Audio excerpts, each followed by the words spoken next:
በኢትዮጵያ ከ10 ሚሊዮን በላይ ሰዎች በሀገሪቱ እየጨመረ ላለው ረሃብና የምግብ እጥረት መጋለጣቸውን የተባበሩት መንግስታት የምግብ ፕሮግራም አስታውቋል። ድርጅቱ ኢትዮጵያ ውስጥ ለሚያከናውነው ስራ የሚውል ተጨማሪ ገንዘብ በአስቸኳይ የማያገኝ ከሆነ ለ3.6 ሚሊዮን ሰዎች የሚያቀርበው የነፍስ አድን ምግብ ድጋፍ በመጪዎቹ ሳምንታት እንደሚያቋርጥ አስጠንቅቋል። ይህንን ጉዳይ እንመለከታለን። በሌላ መረጃችን ሩሲያ ያለማንም ጣልቃ ገብነት ከዩክሬን ጋር ፊት ለፊት ለመደራደር ዝግጁ ነኝ ብላለች።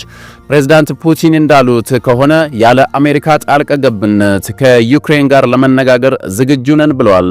በሌላ በኩል ደግሞ ስለ ድርድሩ እየተነጋገሩ ባሉበት ሰዓት ሩሲያ በዩክሬን ላይ ሌላ ጥቃት ፈጽማለች። እነዚህን ጉዳዮች ወደ እናንተ አደርሳለሁ። ይህንን ቻናል ሰብስክራይብ በማድረግ እስከ መጨረሻው አብራችሁን ቆዩላለሁ። በቅድሚያም በኢትዮጵያ ከ10 ሚሊዮን በላይ ሰዎች በሀገሪቱ እየጨመረ ላለው ረሃብና የምግብ እጥረት መጋለጣቸውን የተባበሩት መንግስታት የምግብ ፕሮግራም WFP አስታውቋል። ድርጅቱ ኢትዮጵያ ውስጥ ለሚያከናውነው ሥራ የሚውል ተጨማሪ ገንዘብ በአስቸኳይ ካላገኘ ለ3.6 ሚሊዮን ሰዎች የሚያቀርበው የነፍስ አድን ምግብ ድጋፍ በመጪዎቹ ሳምንታት እንደሚያቋርጥ አስጠንቅቋል። የተባበሩት መንግስታት ድርጅት ተቋም የሆነው የዓለም የምግብ ፕሮግራም ኢትዮጵያ ውስጥ እየጨመረ የመጣውን ረሃብና የተመጣጠነ ምግብ እጥረትን በተመለከተ ስጋቱን የገለጸው ማክሰኞ ሚያዝያ 14 2017 ዓ.ም ባወጣው መግለጫ ነው። ተቋሙ ኢትዮጵያ ውስጥ የረሃብና የምግብ እጥረት እየጨመረ የመጣው ሀገሪቱ ውስጥ ባለው የተለያዩ ችግሮች ምክንያት እንደሆነ በመግለጫው ላይ የጠቀሰ ሲሆን ግጭት፣ ቀጠናዊ አለመረጋጋትና መፈናቀል ከተጠቀሱ ምክንያቶች መካከል ናቸው ተብሏል። ከዚህም በተጨማሪ በሀገሪቱ ውስጥ ያለው ኢኮኖሚያዊ ቀውስና ድርቅ እየጨመረ ለመጣው ረሃብና የምግብ እጥረት በምክንያትነት ተጠቅሰዋል። እነዚህ ችግሮች ሚሊዮኖችን ያለበቂ ምግብ እንዳስቀሩ የዓለም የምግብ ፕሮግራም ገልጿል። የተቋሙ መግለጫ በመላው ኢትዮጵያ ከ10 ሚሊዮን በላይ ሰዎች ለረሃብና ምግብ እጥረት ተጋልጠዋል ብለዋል። ከእነዚህ ሰዎች መካከል 3 ሚሊዮን ያህሉ በግጭትና በአስቸጋሪ የአየር ሁኔታ ምክንያት ከመኖሪያቸው የተፈናቀሉ እንደሆኑም ጠቅሰዋል። የዓለም የምግብ ፕሮግራም በኢትዮጵያ የተመጣጠነ ምግብ እጥረት ያለበትን ደረጃ አሳሳቢ ሲል ጠርቶታል። የተመጣጠነ ምግብ እጥረት ያጋጠማቸው 4.4 ሚሊዮን ነፍሰ ጡርና አጥቢ እናቶች እንዲሁም ሕፃናት ሕክምና እንደሚያስፈልጋቸው አስታውቋል።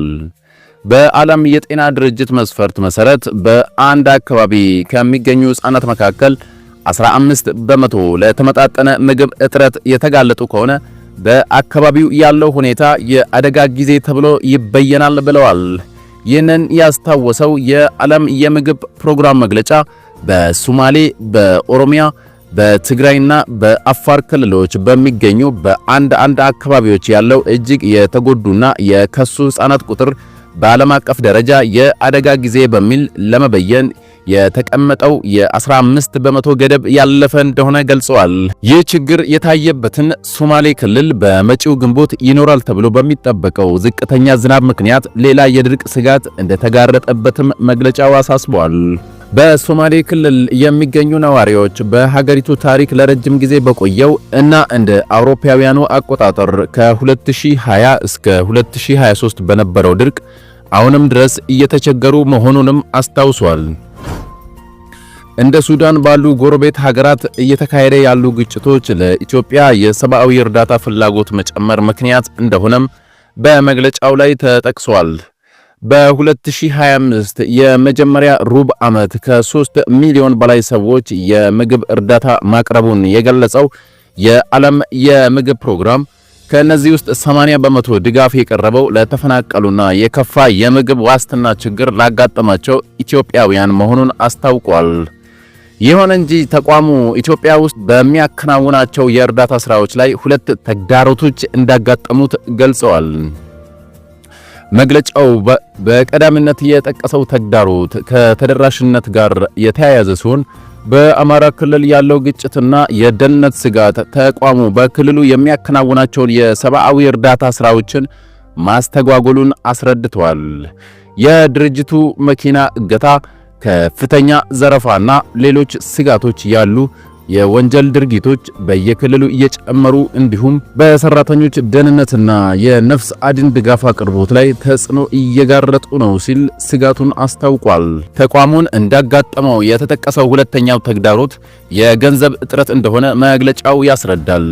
የዓለም የምግብ ድርጅት በኢትዮጵያ ከሚያዝያ እስከ ቀጣዩ ዓመት መስከረም ባሉት ጊዜያት ለሚያከናውናቸው ተግባራት ከሚያስፈልገው ገንዘብ ውስጥ የ222 ሚሊዮን ዶላር እጥረት እንዳጋጠመው ገልጸዋል። መግለጫው እያጋጠመ ባለው አሳሳቢ የገንዘብ እጥረት ምክንያት የድርጅቱ የነፍስ አድን እርዳታ እጅጉን ተስተጓጉሏል ብሏል። ተቋሙ አስቸኳይ አዲስ የገንዘብ ድጋፍ ከሌለ 3.6 ሚሊዮን የኢትዮጵያ እጅጉን ተጋላጭ ሰዎች ከዓለም የምግብ ፕሮግራም ያገኙ የነበረውን የነፍስ አድንና የተመጣጠነ ምግብ ድጋፍ በመጪዎቹ ሳምንታት ያጣሉ ሲልም አስጠንቅቋል። ይህንን ተከትሎ በማንኛውም ጊዜ የእርዳታ ድርጅቱ ድጋፉን ሊያቋርጥ ስለሚችል የኢትዮጵያ መንግስት አስፈላጊ የሆነ ቅድመ ዝግጅት እንዲያደርግ በርካቶች ማስጠንቀቂያ እየሰጡ ይገኛሉ።